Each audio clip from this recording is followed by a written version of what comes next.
जब हम इन्फेंट्स की बात करते हैं, specially the age group of 0 to 5 years, उन बच्चों की जब हम बात करते हैं तो पेरेंट्स को सर्टन कपल ऑफ चीज़ें बहुत अच्छी तरीके से बच्चों के साथ करनी है। वो कौन सी चीज़ें हैं, इसे बताने से पहले मैं एक एक्सपेरिमेंट जो यूरोप में किया गया था वो आपके साथ शेयर करता हूँ। इस एक्सपेरिमेंट में जो न्यूली बॉर्न इन्फेंट्स थे करीब 20 के आसपास, उन्हें 2 ग्रुप्स में डिवाइड किया गया था। तो जो 10 बच्चे थे उनको एक रूम में रखा गया था, मान लेते हैं उस रूम का नाम रूम नंबर ए था, और दूसरे ग्रुप को जो 10 बच्चे हैं उनको रूम नंबर बी में रखा गया था।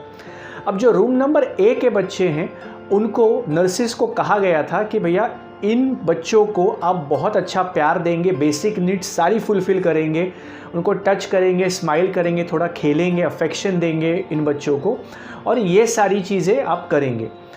वेज़ाविस दूसरे रूम में जो बच्चे थे रूम नंबर बी में, वहाँ पे नर्सिस को कहा गया था आप सिर्फ बच्चे के बेसिक नीड को ही वहाँ पे केटर करेंगे, बच्चे को हाथ नहीं लगाएंगे, स्माइल नहीं करेंगे, लव नहीं करेंगे, कुछ भी नहीं करेंगे।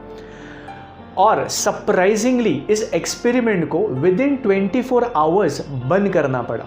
तो ऐसा क्या हुआ कि इस एक्सपेरिमेंट को विदिन 24 आवर्स बंद करना पड़ा? जो रूम नंबर बी में बच्चे रखे गए थे, वहाँ पे पाया गया कि उनके साथ ऑर्गन फेलियर्स के केसेस बढ़ रहे हैं, और इसी वजह से इस एक्सपेरिमेंट को इमीडिएटली बंद करना पड़ा। तो ये ऐसा कैसा हो गया कि ऑर्गन फेलियर्स होने लग गए? तो यहाँ पर हम ह्यूमंस की एक नीड है, एक बेसिक नीड है, the need of love, the need of affection, the need of worthiness. तो जहाँ पर भी लव, अफेक्शन ये सारा मिसिंग होगा, वहाँ पर एक सेंस ऑफ अनवर्दीनेस क्रिएट हो जाएगी। और हमारा ब्रेन, एक ह्यूमन ब्रेन इस तरीके से वायर्ड होता है कि वो पेन को अवॉइड करना चाहता है और प्लेजर के पास जाना चाहता है। तो जब किसी व्यक्ति को लव, अफेक्शन नहीं मिलता दूसरे लोगों से, तो उसके अंदर एक फीलिंग डेवलप हो जाती है कि I am not worthy of living, और इसी वजह से बच्चों के अंदर ऑर्गन फेलियर के केसेस वहाँ पे पाए गए विदिन 24 आवर्स। तो यहाँ पर एक चीज़ बहुत इम्पॉर्टेंट है सारे पेरेंट्स के लिए कि वो अपने बच्चे के अंदर, स्पेशली 0 to 5 ईयर्स, इस एज ग्रुप कैटेगरी में आप बच्चे के अंदर वर्दीनेस क्रिएट करें। वो वर्दीनेस क्रिएट कैसे होगी? जब आप ज़्यादा से ज़्यादा बच्चे को प्यार करेंगे, उसके साथ खेलेंगे, स्माइल करेंगे, उसके साथ इन्वॉल्व रहेंगे। तो ये सारी चीज़ें जब बच्चा एक्सपीरियंस करेगा तो बच्चे के अंदर एक सेंस ऑफ वर्दीनेस क्रिएट होगी। एक दूसरी इंपॉर्टेंट चीज़ है बच्चे के अंदर सेल्फ एस्टीम। इसी एज में आपको क्रिएट करना है। सेल्फ एस्टीम कैसे क्रिएट होता है? जब भी बच्चा कुछ करता है और उसे अप्रिसिएशन मिलता है, उस वक्त उस एक्टिविटी के लिए बच्चे के अंदर एक सेल्फ एस्टीम क्रिएट हो जाती है। फॉर एग्जांपल, बच्चा गिर गया और वो वापस से उठा और आपने अप्रिशिएट किया, आपने जैसे ही क्लैप कर दिया, एक सेल्फ एस्टीम बच्चे के अंदर उधर ट्रिगर हो गई।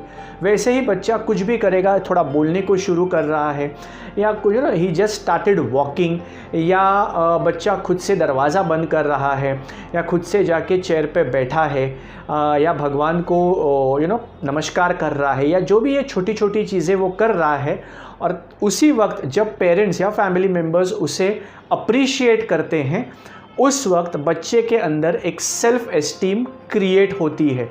और ये सेल्फ एस्टीम क्रिएट करना पेरेंट्स की बहुत मेजर जिम्मेदारी है। तो आई होप ये दोनों चीज़ें आप आपके बच्चों के साथ ज़रूर करेंगे। अगर छोटे बच्चों के साथ या टीनेजर्स के साथ कोई इश्यूज़ या कोई चैलेंजेस आपको फेस हो रहे हैं और आप चाहते हैं उस चैलेंजेस को मैं वीडियो के माध्यम से आपको सॉल्यूशंस प्रोवाइड करूं, तो कमेंट में आप ज़रूर लिखिएगा आपको तो कौन से टॉपिक पे आप प्रेफर करेंगे कि मेरा नेक्स्ट वीडियो मैं आपके लिए बनाऊं। Thank you.